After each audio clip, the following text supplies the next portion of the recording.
우리 주 예수 그리스도께서 부활하셨습니다. 예수님의 부활은 모든 믿는 자들에게 큰 기쁨입니다. 예수님께서 세상에 처음 태어나셨을 때도 또 오늘같이 이렇게 부활하셨을 때도 예수님은 큰 기쁨의 좋은 소식입니다. 예수님이 세상에 사람의 몸으로 태어나셨을 때 주의 천사들이 들에서 양을 치고 있던 목자들에게 나타나서 그런 말씀을 선포를 했어요. 누가복음 2장 10절입니다. 천사가 이르되 무서워하지 말라. 보라, 내가 온 백성에게 미칠 큰 기쁨의 좋은 소식을 너희에게 전하노라. 큰 기쁨의 대상이 누구죠? 온 백성입니다. 모든 백성이에요. 그런데 예수님은 모든 백성의 기쁨으로 오셨는데 예수님을 믿는 자와 믿지 않는 자로 나누어졌어요. 예수님을 믿는 자들에게는 처음 오셨을 때 주신 그 기쁨, 큰 기쁨의 좋은 소식이 부활로 이어졌다는 거예요. 여러분, 오늘 본문 5절에 보면 그때 나타났던 천사들이 오늘 다시 나타나서 예수님의 부활을 전합니다. 5절에 보시면 천사가 여자들에게 말하여 이르되 너희는 무서워하지 말라. 십자가에 못 박히신 예수를 너희가 찾는 줄을 내가 아노라. 6절에 보시니까 그가 여기 계시지 않고 말씀하시던 대로 살아나셨느니라. 부활하셨다는 거예요. 여인들이 그 예수님의 부활 소식을 들었어요. 기뻐했어요. 8절에 보면 그 여자들이 무서움과 큰 기쁨으로, 이 무서움은 천사가 갑자기 나타났기 때문에 무서웠던 거죠. 어떤 큰 두려움은 아니에요. 놀란 거죠. 그러면서 큰 기쁨으로 그 소식을 전하러 갑니다. 근데 가는 도중에 예수님을 만났어요. 우리 9절은 같이 한번 읽어볼까요? 9절 시작. 예수께서 그들을 만나 이르시되 평안하냐 하시거늘 여자들이 나아가 그 발을 붙잡고 경배하니. 예수님이 한 말씀 하셨어요. 평안하냐. 근데 제가 찾아보니까 이 평안하냐라고 하는 이 단어가 번역이 조금은 원래랑은 좀 달라요. 주님이 원래 하셨던 말씀은, 그러니까 헬라어 원어로 보면 기뻐하라라는 뜻이에요. 그러니까 주님이, 예수님께서 여인들에게 너희는 기뻐하라 명령하신 말씀이에요. 기뻐하라. 그러니까 천사들로부터 부활의 소식을 들었을 때 여인들은 큰 기쁨이 있었거든요. 달려가다가 예수님 주신 말씀, 기뻐하라, 기뻐하라. 더 큰 기쁨이 생겼어요. 그래서 저는 이번에 부활의 메시지를 이제 말씀을 준비하면서 부활은 기쁨이요 또 기쁨이다. 부활은 우리에게 큰 기쁨이다. 본래 예수님은 이 땅에 기쁨으로 오셨는데 그 기쁨을 누가 계속 이어갈 것인가? 부활을 믿는 사람들이에요. 부활을 믿는 사람들이 예수님의 기쁨을 충만하게 가져간다는 겁니다. 오늘 이 부활의 기쁨이 저와 여러분 가운데 회복이 되고 또 충만하게 되기를 주님의 이름으로 축복합니다. 우리 1절 보시겠습니다.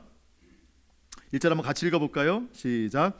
안식일이 다 지나고 안식 후 첫날이 되려는 새벽에 막달라 마리아와 다른 마리아가 무덤을 보려고 갔더니. 아멘. 예수님은 안식일 다음 날 부활하셨어요. 그래서 우리는 안식일을 지키지 않고 안식일 다음인 주일을 지키는 거예요.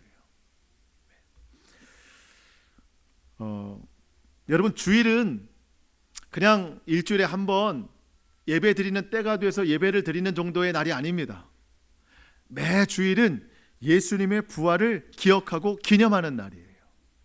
오늘뿐만 아니라 우리의 모든 주일은 다 예수님의 부활을 기념하는 날이에요. 구원의 은혜에 기뻐하고 또 우리에게 주신 구원의 기쁨을 주님 앞에 올려드리는 날입니다. 여러분, 주일에 성전을 찾는 많은 사람들 중에 두 종류의 사람이 있어요. 여전히 예수님 죽어 계신 무덤을 찾아오는 사람이 있어요. 어떤 사람은 부활의 예수님을 만나러 오는 사람이 있어요. 이따가도 말씀드리겠지만 오늘 이 여인들이 예수님이 여전히 무덤 가운데 있는 줄 알고 갔어요. 근심 가운데 갔어요. 근데 예수님은 부활하셨단 말이죠. 부활의 사실을 알고 큰 기쁨이 있었습니다. 오늘날도 우리가 예수님 부활을 믿지만 그 부활을 그냥 지식으로만 알고 마음으로 믿지 못하면 주일날 교회에 오는 것이 그냥 예수님이 갇혀있는 무덤에 오는 것 같은 사람들이 있어요. 우리는 무덤으로 가는 게 아닙니다. 부활의 예수님을 만나러 오는 거예요. 그렇기 때문에 주일은 늘 기쁨이 있는 거예요. 기쁨을 가지고 오는 게 아니라 오면 기쁜 거예요. 여러분, 우리의 삶이 사실 기쁘면 얼마나 기쁘겠어요. 늘 근심과 걱정, 슬픔이 가득한데 그런 마음으로 성전을 찾아와도 이곳에 계신 부활의 예수 그리스도, 그분을 만나면 우리는 기쁨이 솟아난다는 거죠. 성령이 우리를 그렇게 기쁨 가운데 인도하신다는 겁니다.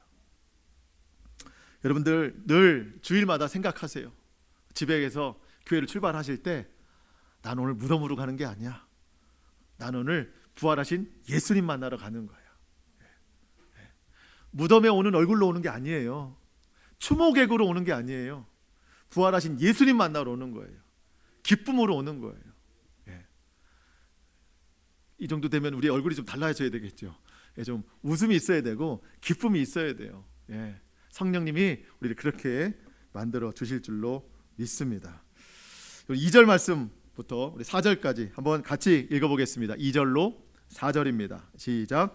큰 지진이 나며 주의 천사가 하늘로부터 내려와 돌을 굴려내고 그 위에 앉았는데 그 형상이 번개 같고 그 옷은 눈같이 희건을 지키던 자들이 그를 무서워하며 떨며 죽은 사람과 같이 되었더라. 이스라엘의 무덤은 우리 무덤과는 달라요. 무덤의 문화가 다릅니다. 이스라엘은요, 시신을 동굴 안에 넣습니다. 동굴. 그리고 그 동굴을 앞에 문을 큰 돌로 막아 놓습니다. 예수님의 이 장례를 준비한 사람이 아리마대 사람 요셉이라는 사람이에요. 그 요셉이 자기가 앞으로 자기의 시신을 안치시킬 동굴을 미리 준비해 놨었는데 예수님이 죽으신 사실을 알고 그 새 무덤을 예수님께 드렸습니다. 그게 앞선 27장 60절에 기록이 되어 있어요. 아리마대 사람 요셉이 새 무덤을 예수님께 드리고 예수님의 시신을 안치시키고 큰 돌로 문을 닫아놨다. 여러분, 이 돌은요 얼마나 크고 무거운지 장정 4-5사람이 밀어도 잘 밀리지 않는 정도의 큰 돌입니다. 왜 그 무덤을 동굴을 큰 돌로 막아놨을까? 시신이 훼손되지 않기 위해서요. 들짐승들로부터 보호되기 위해서 큰 돌로 막아놨습니다. 오늘 본문에 막달라 마리아와 다른 마리아가 예수님을 찾아왔어요. 예수님의 무덤을 찾아왔어요. 이들이 온 목적은 예수님의 시신에 향품을 바르기 위해서, 부패되는 걸 막기 위해서 찾아왔어요. 다른 복음서에 보니까 두 여인이 오면서 그런 대화를 해요. 우리가 향품을 바르러 가지만 그 돌을 누가 좀 굴려줄 수 있을까? 막힌 무덤을 누가 열어줄 수 있을까? 그런 고민으로 두 사람이 찾아오는 거예요. 막상 와보니까 돌문이 열렸어요. 하늘로부터 천사가 내려와서 그 돌문을 열어놓은 것입니다. 돌문을 지키던 그 군병들이 있었는데 그들도 이걸 막지 못한 거예요. 여러분, 누가 이 돌문을 지키고 있었는가? 그토록 예수님을 십자가에 못 박기를 원했던 대제사장들과 서기관들, 바리새인들이 보낸 경비병들입니다. 왜 이 사람들을 보냈는가? 예수님이 살아계실 때 늘 말씀하셨어요. 내가 3일 만에 부활할 것이다. 3일 만에 부활할 것이다. 그렇다고 대제사장들과 바리새인들이 그 말을 믿은 건 아니에요. 어떻게 오해했냐면 예수가 늘 그렇게 얘기했으니 그의 제자들이 예수의 시신을 훔쳐간 다음에 부활했다고 거짓증을 할 수 있으니, 그러니 경비병들을 세워서 삼엄하게 이 동굴을 지켜야 된다 하면서 수많은 경비병들이 거기를 지키고 있어요. 오늘 본문 위에 보면 힘대로 지키게 해라 하고 있거든요. 그런데 그 많은 사람들이 힘대로 무덤을 지키고 있는데 천사들이 내려와서 그 돌문을 연 것을 막을 수가 없어요. 하나님이 하시는 일들은 막을 수가 없는 거예요. 오히려 지키고 있던 사람들이 성경에 보면 죽은 사람과 같이 되었더라 합니다. 참 성경의 표현은 오묘합니다. 죽으신 예수님은 살아나셨는데 살아서 지키는 자들은 죽은 자와 같이 됐어요. 저는 이게 여러분 부활의 능력을 믿는 사람들의 삶의 힘이라고 믿습니다. 여러분 우리가 이 세상에서 죽은 자 같지만 예수님처럼 살아난 자로 살아가는 거예요. 이 세상은 힘 있고 권력 있고 다 살아있는 것 같지만 결국 영이 죽은 자로 살아가는 거예요. 부활의 예수님을 믿고 선포하는 사람들은 참 생명이 심령 안에 거하기 때문에 여러분 진짜 삶이 무엇인지를 우리가 아는 거예요. 그래서 우리가 다시 한번 좀 선포했으면 좋겠습니다. 한번 따라 하시겠습니까? 죽게 있네. 죽게 있네. 네, 죽게 있네 선포하는 거예요. 언제? 죽겠네 할 때. 힘들어 죽겠네. 삶이 고단해 죽겠네. 아파 죽겠네. 누구 때문에 죽겠네. 여러분 이 세상은 다 죽겠네요. 근데 우리는 그때마다 어떻게? 죽게 있네. 모든 능력이 죽게 있네. 이 말만 바꿔도요 삶이 달라져요. 사람은 말하는 대로 되는 거거든요. 모든 능력이 부활의 능력 다 주께 있습니다. 오늘 근심 걱정 염려 다 주님께 맡기시기를 축복합니다. 주님이 능력 가운데 행하실 줄로 믿습니다. 저는 오늘 말씀을 준비하면서 5절에서 사실은 가장 큰 은혜 받았어요. 5절 한번 같이 볼까요? 5절 시작. 천사가 여자들에게 말하여 이르되 너희는 무서워하지 말라. 십자가에 못 박히신 예수를 너희가 찾는 줄을 내가 아노라. 천사가 여자들에게 말합니다. 너희는 무서워하지 말라. 여러분 무서운 것은요 경비병들이나 이 여인들 예수님 찾아간 여인들이나 마찬가지예요. 다 무서워요. 근데 천사가 뭐라고 말합니까? 너희는 무서워하지 말라. 너희는 무서워하지 말라. 여러분 우리가 이 세상 살아가면서 세상과 똑같은 두려움 가운데 살아갑니다. 세상과 똑같은 근심 걱정 염려가 있어요. 그런데 믿는 자들에게만 예수님을 찾는 자들에게만 주시는 음성이 있어요. 너희는 무서워하지 말라. 너희는 근심하지 말라. 너희는 염려하지 말라. 이 세상이 온통 다 두렵고 공포감에 쌓여가고 근심과 염려로 살아가지만 너희는 두려워하지 말라.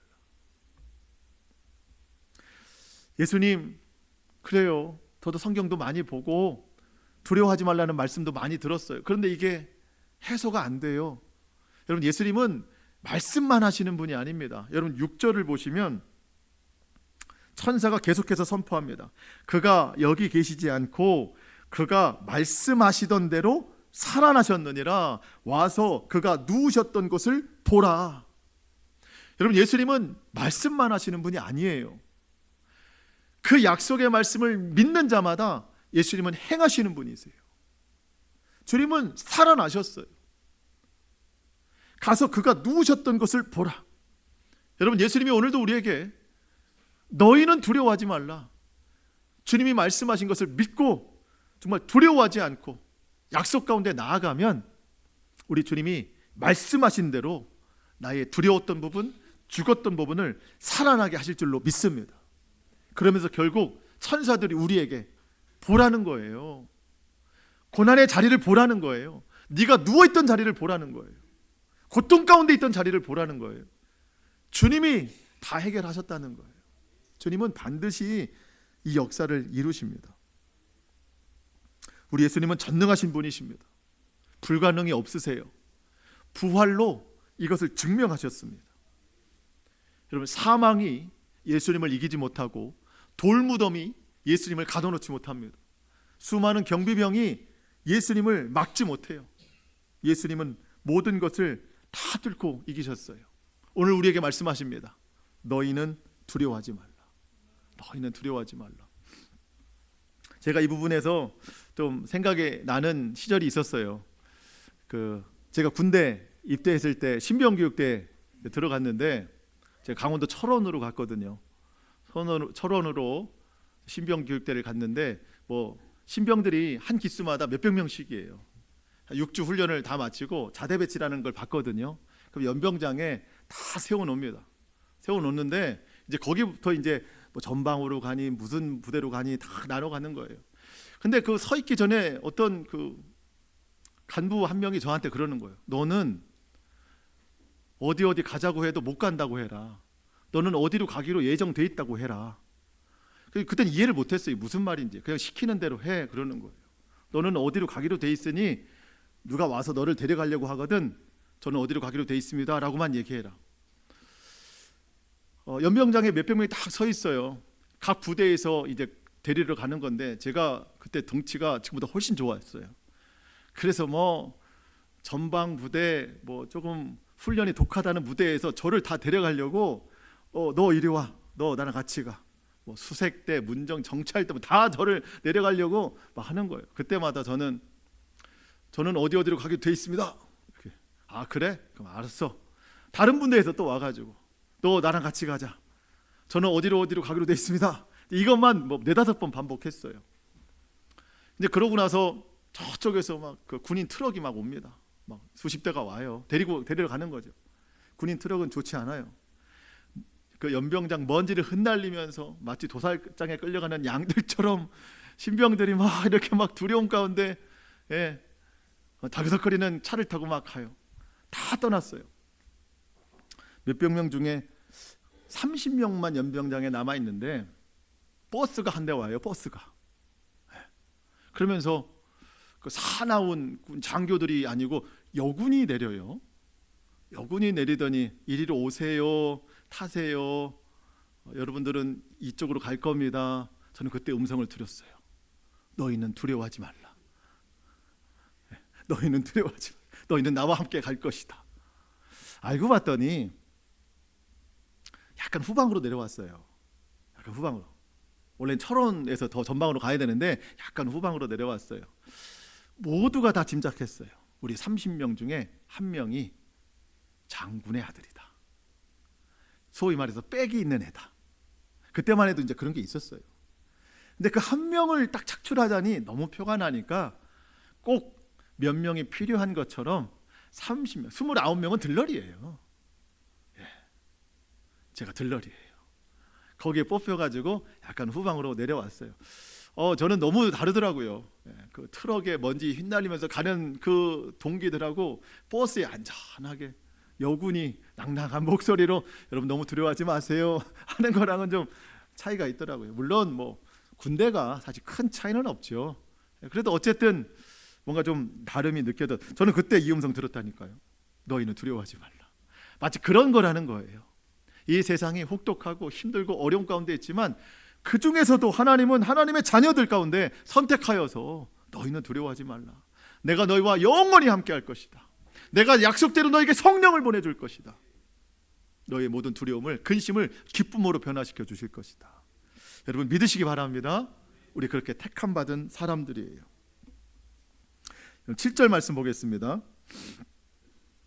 또 빨리 가서 그의 제자들에게 이르되, 그러니까 천사가 여인들에게 말하는 거예요. 빨리 가서 제자들에게 소식을 전해줘라. 어떤 소식인가요?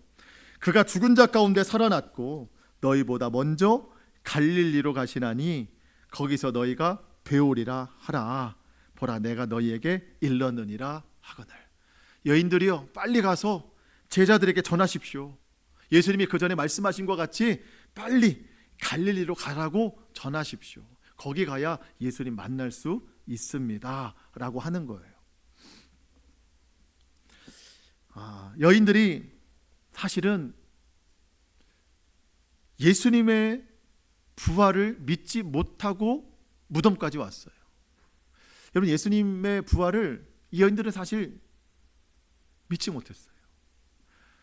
여러분 만약에 이 여인들이 예수님의 부활을 믿었다면 무덤으로 오지 않죠. 약속대로 이들도 갈릴리로 가죠. 근데 이들은 지금 향품을 가지고 무덤으로 왔어요. 그동안 예수님을 믿고 따랐지만 정작 부활까지는 믿지 못했다는 거예요. 여러분 누가복음에 있는 말씀 한번 볼까요? 24장 1절로 4절인데요. 같은 말씀이에요. 안식 후 첫날 새벽에 이 여자들이 그 준비한 향품을 가지고 무덤에 가서 돌이 무덤에서 굴려 옮겨진 것을 보고 들어가 보니 주 예수의 시체가 보이지 아니하더라. 그럼 뭘 생각했어야 돼요? 부활하셨구나 이랬어야 되는데 이로 인하여 어때요? 근심할 때. 왜 근심할까요? 예수님의 시신을 도둑 맞았다. 부활을 믿지 못했어요. 여기까지. 찬란한 옷을 입은 두 사람이 곁에 있는 자, 저 두 사람에게, 사실 천사거든요. 저 두 사람에게 물어보는 거예요. 우리 예수님의 시신이 어디 갔냐고. 부활을 믿어요, 못 믿어요? 아직은 못 믿고 있는 거예요. 아직도 믿지 못하고 있는 이 여인들에게 예수님 부활의 소식을 전해준 건 천사들입니다. 그러면서 예수님이 예전에 주셨던 말씀, 너희보다 먼저 갈릴리로 가신다. 그 말씀을 듣고 깨닫는 거예요. 아, 예수님이 그런 말씀 해 주셨지. 그때부터 부활을 믿기 시작한 거예요. 빈 무덤 때문에 알게 된 게 아니라 예수님이 이미 오래전에 주셨던 말씀을 다시 들을 때 부활을 믿었다는 거예요. 이 여인들만 그런 게 아닙니다. 예수님의 11제자, 한 제자는 지금 없죠.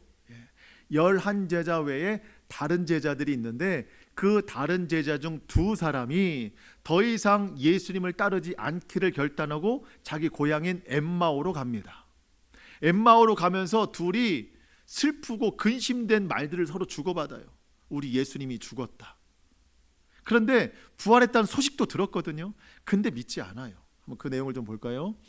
누가복음 24장 17절. 두 사람이 근심하며 대화할 때 부활하신 예수님이 나타나셨어요. 예수께서 이르시되 너희가 길 가면서 서로 주고받고 하는 이야기가 무엇이냐 하시니 두 사람이 슬픈 빛을 띠고 머물러 서더라. 그러면서 한 사람이 이야기합니다. 한 사람인 글로바라 하는 자가 대답하여 이르되 당신이 예루살렘에 체류하면서도 요즘 거기서 된 일을 혼자만 알지 못하느냐. 이 글로바라 하는 사람이 누구에게 한 말이에요? 예수님께 한 말이에요. 부활하신 예수님이 옆에 와서 물어보는데도 알아보질 못해요. 아니, 왜 당신은 지금 예루살렘에 있는 이 유명한 얘기들을 왜 몰라? 왜 질문하는 거야? 예수님을 봐도 몰라요. 그때 예수님께서 이들을 깨우시는 거예요. 그때 예수님이 야, 나야 이렇게 예수님 자신을 증거하지 않아요. 어떻게 말씀하셨을까요? 구약에 예언된, 메시아에 예언된 그 예언서의 말씀을 성경에 보니까 성경에 있는 말씀들을 쭉 말씀하셨다. 예언자들의 말씀을 예언을 하고 그 예언대로 부활하신 분이 예수님 그리스도다라고 하는 성경에 있는 말씀을 다 풀어주셨어요. 그랬더니 그때야 비로소 두 사람이 예수님인 걸 알더라 그러는 거예요. 그렇지만 예수님을 찾으니 그때 예수님은 안 계셨어요. 누가복음 24장 31절 32절. 그때야 비로소 그들의 눈이 밝아진 거예요. 그인 줄, 예수님인 줄 알아보더니 예수는 그들에게 보이지 아니하시는지라. 그들이 서로 말하되 길에서 우리에게 말씀하시고 우리에게 성경을 풀어주실 때에 우리 속에서 마음이 어때요? 뜨겁지 아니하더냐. 예수님의 어떤 부활의 그 기적, 사실 예수님이 나타나셨을 때는 잘 몰랐어요. 근데 말씀을 들으니까 마음이 뜨거워졌어요. 그때야 비로소 부활의 예수님을 알아본 겁니다. 여러분, 우리가 정말 믿음이 성장하기를 원한다면 하나님의 말씀을 읽고 듣고 묵상해야 돼요. 어떤 체험, 어떤 경험 이런 것도 때로 중요하긴 하지만 그것만 의지하면 안 된다는 거예요. 그 체험이 내 마음을 뜨겁게 할 수도 있지만 체험은 식어지는 것도 금방이에요. 체험만 바라면 그 다음에 더 큰 체험을 원하고 그 다음에는 더 큰 체험을 원해요. 근데 그 체험이 늘 있을 수는 없어요. 그 다음 체험이 없으면 이 믿음은 식어지고 오히려 뒷걸음질 친다는 거예요. 하지만 하나님의 말씀은 늘 있고 말씀을 사모하고 갈망하면 그 말씀이 우리의 마음을 뜨겁게 하고 우리의 믿음을 강하게 합니다. 여러분, 그래서 말씀이 기적이에요. 그래서 늘 말씀을 붙들고 사시기를 축복합니다. 말씀이 어렵죠. 힘겹습니다. 그래서 말씀 보기가 어려울 때가 있어요. 이게 이해도 안 되고 어렵다. 근데 여러분, 무엇이든지 다음 단계라는 게 있잖아요. 다음 단계. 악기를 하나 배워도 어느 정도는 처음에 하다가 막히는 구간이 있어요. 그 한 구간을 뛰어넘으면 속도를 또 냅니다. 운동을 하나 배워도 처음엔 재미있다가 막히는 구간이 있어요. 여러분, 연초에 헬스클럽 많은 사람들이 등록하잖아요. 100명이 등록해요. 2월 달에 사람 몇 명 있어요? 10명 있을 거예요. 왜? 처음에는 의욕적으로 하다가 힘에 부치면 막히면 다 그만둡니다. 말씀도 마찬가지예요. 이해가 안 되고 어렵지만 막히는 구간이 있지만 그것을 뚫고 계속 나가면은요, 성경이 뭐라고 말씀하는 줄 아세요? 하나님의 말씀이 꿀송이보다 더 달다. 거기까지 나아갈 수 있는 거예요. 그러니까 여러분, 어렵더라도 그 막히는 구간을 한번 뚫고 나가시면 성령님께서 새로운 은혜와 또 깨닫는 은혜를 더하여 주실 줄로 믿습니다. 거기까지 한번 실천해 보는 거예요. 그때 마음이 뜨거워지는 거예요. 우리 마지막 8절로 10절 말씀입니다. 그 여자들이 무서움과 큰 기쁨으로 빨리 무덤을 떠나 제자들에게 알리려고 다름질할세 예수께서 그들을 만나 이르시되 평안하냐, 아까 말씀했죠. 기뻐하라 하시거늘 여자들이 나아가 그 발을 붙잡고 경배하니 이에 예수께서 이르시되 무서워하지 말라. 가서 내 형제들에게 갈릴리로 가라 하라. 거기서 나를 보리라 하시니라. 예수님께서 기뻐하라 말씀하실 때 이 여인들이 예수님인 걸 알았어요. 그 자리에서 무릎을 꿇었어요. 예수님의 발을 붙잡고 경배했습니다. 여러분, 발을 보니까 무슨 상처가 있어요? 못자국이 있어요. 못자국이 있어요. 나를 위해 십자가에 달리신 그 못자국이 거기에 있어요. 나를 위해 험한 산을 골고다를 올라가신 그 험한 흔적이 발에 남아 있는 거예요. 정말 주님 앞에 감사할 것밖에 없는 거예요. 그러면서 다시 주님은 나를 위해 부활하신 거예요. 그 주님을 만나는 순간 여러분, 할 것은 경배밖에 없어요. 무릎 꿇고 그 발을 붙들고 경배하더라. 이것이 우리가 예수님을 예배하는 이유예요. 예수님께서는 그 경배하는 여인들을 붙들어 세우시고 그 경배를 받으시고 이 여인들에게 사명을 주십니다. 가서 제자들에게 이 소식을 알려라. 여전히 두려움 가운데 있는 제자들에게 부활의 소식을 알려라.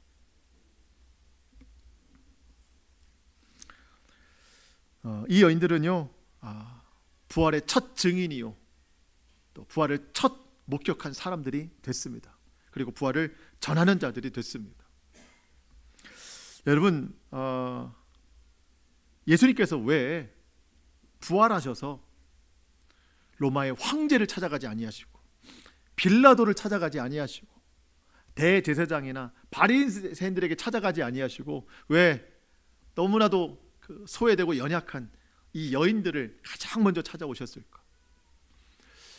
만약 로마 황제나 총독을 찾아가셨다면 여러분, 예수님의 부활의 소식이 순식간에 번질 수 있고 더 많은 사람들이 믿을 수 있을 것 같거든요. 속보입니다 하면서 얼마나 빨리 전해지겠어요. 근데 예수님은 그런 분이 아니십니다. 예수님이 가장 먼저 찾는 사람은 예수님을 사랑하는 자예요. 끝까지 예수님을 사모하는 자예요. 십자가를 지키는 자예요.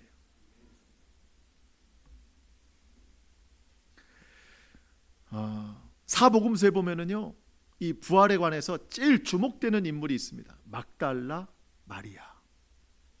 왜 막달라 마리아가 이렇게 가장 주목이 될까? 짐작하기로 어쩌면 그가 예수님으로부터 가장 큰 은혜를 받았고 가장 큰 감사를 올려드리고 가장 큰 헌신을 하지 않았을까? 막달라 마리아를 이렇게 소개하거든요. 예수님이 많은 사역들을 하시는데 이런 사역하셨어요. 누가복음 8장 2절, 또 악귀를 쫓아내심과 병 고침을 받은 어떤 여자들, 예수님 이런 사역하셨거든요. 그 중에 대표가 누군가? 곧 7 귀신이 나간 자 막달라인이라 하는 마리아와, 막달라는 지명 이름입니다. 막달라에 사는 마리아라고 하는 여인, 그 여인은 7 귀신 들린 자였어요. 여러분, 7은 단지 숫자가 아닙니다. 전부라는 뜻이에요. 그러니까 이 여인은 평생에 귀신에게 붙들리는 여인이었어요. 모든 것이 다 귀신의 지시대로 했던 거예요. 얼마나 고되고 힘들고 고통 가운데 살았을까요? 근데 예수님께서 이 여인의 7 귀신을 쫓아내 주셨습니다. 그날로 자유를 얻었어요. 해방을 얻었습니다. 이후로 이 여인의 삶이 달라졌습니다. 더 이상 무덤에 갇힌 여인이 아니에요. 억압 속에 갇힌 여인이 아니에요. 예수님의 제자들 그 사역을 뒷받침하면서 이후의 모든 삶이 오직 주님께만 집중이 됐습니다. 늘 은혜에 감사하는 삶이 됐어요. 예수님이 기억하시는 사람은, 찾아오시는 사람은 이런 사람이에요. 예수님은 세상의 권세를 찾아가지 않으십니다. 세상의 지식을 찾아가지 않으십니다. 예수님을 간절히 사모하는 자, 주님을 간절히 찾는 자, 그런 사람을 찾아오신다는 거예요. 여러분, 부활, 구원의 우선순위가 세상에 있다면, 그 기준에 있다면 우리는 어쩌면 구원에서 제일 먼 사람일 수도 있어요. 여러분, 능력이 오직 세상 지식에만 있다면 우리는 그 능력을 얻지 못했을 거예요. 하지만 주님은 그런 기준이 아니에요. 주님이 사랑하시는 자는 주님을 간절히 찾는 자, 기도하는 자, 말씀을 가까이 하는 자, 이들을 주님이 찾아오신다는 거죠. 그들에게 능력을 더하신다는 거예요. 저는 우리가 좀 자신할 수 있어야 된다고 생각해요. 세상 기준은 따라가기 어려워도 예수님 기준은 1등할 수 있다. 저와 여러분이 예수님 기준에는 합당한 삶을 살아갈 수가 있다. 오히려 우리에게 더 적합한 기준을 주셨어요. 저와 여러분이 그렇게 살아가기를 원합니다. 주님이 여인들의 경배를 받으시고 사명을 주셨어요. 사명. 가서 제자들에게 부활의 소식을 알려라. 오늘 제가 여러분에게 마지막으로 드리고 싶은 말씀이 이거예요. 부활을 경험한 사람은 사명으로 살아간다. 오늘처럼 우리가 하나님을 예배하잖아요. 또 이렇게 말씀을 전하고 듣기도 하는데, 여러분, 말씀을 들으실 때 더 큰 은혜가 되게 하려면 이 말씀을 나만 듣는 게 아니라 들은 말씀을 내가 이번 한 주간에 누구에게 좀 전하고 싶다라고 하는 마음으로 들으면 더 잘 들린다고 생각이 돼요. 왜냐하면 전하려면 내가 알아야 되고 내가 이해가 돼야 되거든요. 그러려면 더 집중이 되고 성령님께서 그 마음을 더 귀하게 여기신다고 생각이 돼요. 거듭난 사람들은요, 그 거듭남을 전하는 사람들입니다. 부활의 예수님 만난 사람들, 이 여인들도 부활의 예수님 만났잖아요. 예수님이 사명 주셨어요. 가서 전해라. 오늘 우리에게 동일하게 말씀하십니다. 가서 전해라. 여러분, 우리는 좀 말이 많은 사람들이 돼야 돼요. 어떤 말? 세상 말이 아니라 예수 그리스도의 말. 예수 그리스도의 말. 우리 예전에 부흥 강사님들이 그런 비유 자주 하셨어요. 술 취한 사람과 성령에 취한 사람이 공통점이 많다. 첫 번째, 말이 많다. 술 취한 사람도 말이 많고 성령에 취한 사람도 말이 많다. 여러분, 우리가 어떤 말이 많아야 돼요? 성령에 취한 사람으로 부활을 증거하는 말이 많아져야 돼요. 이번 한 주간 동안 여러분, 복음을 증거하는 말들이 좀 많아지시기를 축복합니다. 술 취한 사람도 용감하고 성령에 취한 사람도 용감하대요. 누구나 붙잡고 얘기하고 싶은 거예요. 내가 누린 이 감격과 기쁨을 사람들에게 막 전하고 싶은 거예요. 그렇게 용감해지는 저와 여러분 될 수 있기를 축복합니다. 말씀을 마치겠습니다. 여러분, 예수님 우리에게 기쁨이 되시는 분이십니다. 태어나실 때도 온 백성에게 미칠 좋은 기쁨의 소식으로 오셨는데, 그 가운데 예수님의 부활을 경험한 사람들에게는요, 더 큰 기쁨을 주시는 거래요. 그 기쁨이 저와 여러분의 삶 가운데 늘 충만하시기를 축복합니다. 부활은 2000년 전에 끝난 게 아니에요. 오늘도 예수님의 부활은 능력이 있습니다. 그 부활을 생각할 때마다 내 생각이 달라지고, 부활의 능력을 믿을 때마다 내 삶이 달라지고 우리의 믿음이 변화된다는 거예요. 여러분, 무덤에 갇혀 있지 마세요. 고통에 갇혀 있지 마세요. 사망에 갇혀 있지 마세요. 주님이 다 이겨내셨습니다. 그 주님과 함께 부활의 열매로 함께 참여하는 저와 여러분 되기를 바라고, 무엇보다 오늘 이 말씀으로 우리에게 주신 사명이 있습니다. 날마다 그 주님 사명 잘 감당하며 살아가는 우리 모두가 되기를 주님의 이름으로 축복합니다. 아멘. 우리 함께 기도하시겠습니다.